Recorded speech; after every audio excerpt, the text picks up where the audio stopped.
Okay, hi everybody. So we did it, first week of e-learning. Happy spring break after this. It'll be nice to kind of have a break where we're not doing anything. But yeah, so what we're looking at today is kind of our main objective is we want to talk about why do sharks have oily livers. We want to construct an argument to explain that. And yeah, so that's kind of what we're going to do today, and then top that up with a AP free response question that I think is kind of tricky, but it's kind of quick too. So it's not too involved like building an experiment. It's more of explaining, it's more focusing on this constructing an argument piece. So what we're going to do today is I'm going to kind of walk through again how we do these paragraph length responses, just because they're a little bit tricky, they're a little bit weird. AP wants a very specific format for them. So I want to talk about how we do that. And then we'll practice that by kind of explaining this idea about a shark. I'll talk you through some of these ideas, and then you'll make a flip grid to talk about why sharks have these oily livers. And then I have that AP free response question that also has you practicing this paragraph length response format. So then what I'm going to ask you to turn in is I'm going to ask you to make one of these flip grids, and then I'm going to have you respond to two of your classmates' explanations, and then I will give you this free response Google form that I'll have you fill out. So yeah, really quickly with these paragraph length responses, College Board has a specific way of doing things. So this is one of the types of questions that's going to show up on our AP Physics 2 test. So when we're answering a paragraph length response question, really what we want to start with is just state our main idea. So this is typically going to be just a one sentence answer to the question that they asked. Sometimes you'll verge away from this exact one sentence, but usually it'll just be, hey, this is my main idea, this is what I want to argue. Sometimes if you have a few points in there, you'll kind of have to reset, maybe write more than one paragraph. So you say, hey, this is my main idea for the block. This is my main idea for the liquid. This is my main idea for the bottom of the container. That's going to show up a little bit later. But yeah, so just say one sentence, this is what I'm thinking. Then state a relevant observation about the physical system. So this is just somebody who doesn't know anything about physics could come along and they could answer this idea. They could say that. So what we're going to look at with the sharks, for example, is the sharks are going to have oil in their livers. So that is an observation. The sharks have oil in their livers. So that's just a relevant observation. We don't have to know anything about physics to say that. Anybody could do it. Just what do you see? What's going on? And then state a relevant physics idea, equation, or principle that explains why your relevant observation relates to your main idea. So you can do this with math, equations, but you have to say what they mean. So this is, hey, I said this observation. How does this observation tie back to my main idea? And then state how this relevant observation, relevant physics idea support your main idea. So just say it supports it because of this idea. They support each other because of this. And then repeat until you have a fully supported main idea. So that's our structure.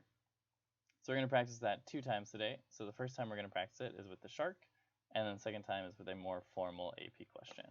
But so we're going to construct an argument to answer these questions. So kind of centering around why do sharks have oily livers and not swim bladders? I'll talk about those 2 ideas in a second. But so kind of these 3 main points is what we want to answer. How does an oily liver help a shark accelerate quickly in the water and use less energy while swimming? Why do sharks that feed at the bottom of the ocean floor have small oily livers? And then why would a shark not want to have a swim bladder, a bladder that can fill with air that helps fish float? So why would it rather have an oily liver rather than a swim bladder? So we're probably not shark experts. I wasn't either until I did some cool Googling today. But so what an oily liver is it's this organ inside of a shark. It's kind of like our liver, and it helps with digestion. So it's like ours. It's going to clean the shark's blood. It's going to filter waste. It's going to store vitamins, convert food into energy, store fat.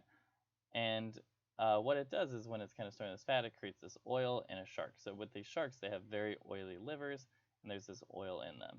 So with a shark, this oily liver takes up a large amount of space and is filled with a special type of oil, squalene, I don't know how to say that, but squalene, I don't know.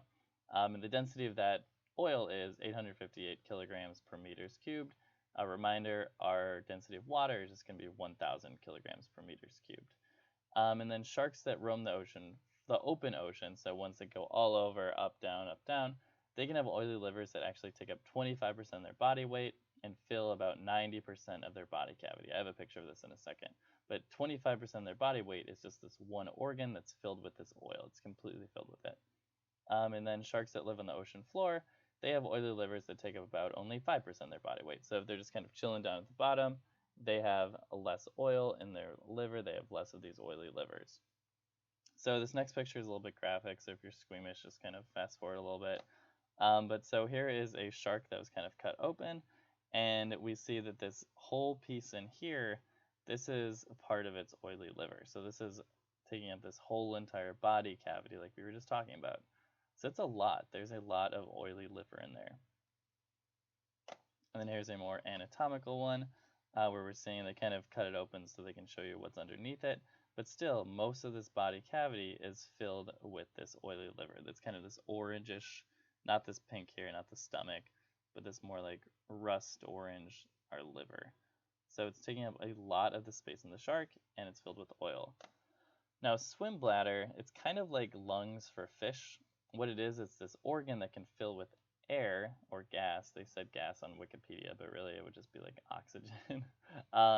It's going to fill inside the fish, and it helps the fish control their buoyancy. So it can get bigger or smaller, just like with your lungs. You can kind of push all the air out of your lungs, or you can fill your air with lungs.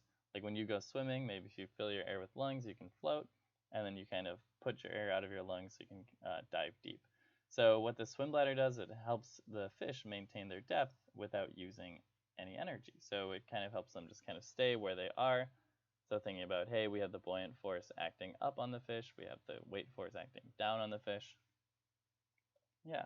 So what I want to do really quick is I have a quick little graphic that I want to explain what I'm thinking about here.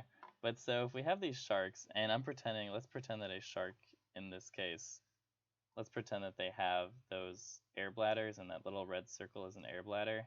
So if I have a shark and he's down way at the bottom of the ocean floor, just kind of chilling down here, all the way down the bottom of the floor. Let's say that he smells a fish up near the surface of the ocean, and he goes, okay, I have this air bladder, I want to go up and catch that fish. So why would he not want to have an air bladder if a lot of the hunting that he's doing looks like this, where he has this very large change in elevation, or in what we've kind of called it, where he has this large change in depth within a fluid. So you're saying, hey, he's in this fluid, he's down at the bottom. Think about what's the pressure like near the bottom of the fluid, how does pressure change with depth? And then if that sac is filled with, or this air bladder is filled with air, what's going to happen to the surrounding pressure when he goes like this and catches that fish? What's going to happen to his air bladder, and why would that be bad? So I want you to kind of argue about that idea, and then how is the oily liver itself, how is that actually helping our sharks stay towards the bottom and still be able to move up and down quickly without using too much energy. So that's what I want you looking at. You're going to make one of those flip grids and then respond to another person's flip grid, or another two people's flip grid, to kind of be like, hey, I like these ideas, I don't like these ideas. I think you did this well, I think you don't, I agree with you because, I disagree with you because. So that's really what we're looking at. And then there will also be on Classroom a good old AP question, looks like this. It's about pressure and buoyancy, just 3 quick little questions talking about pressure and buoyancy and kind of having you derive an equation. So yeah, that's what I got.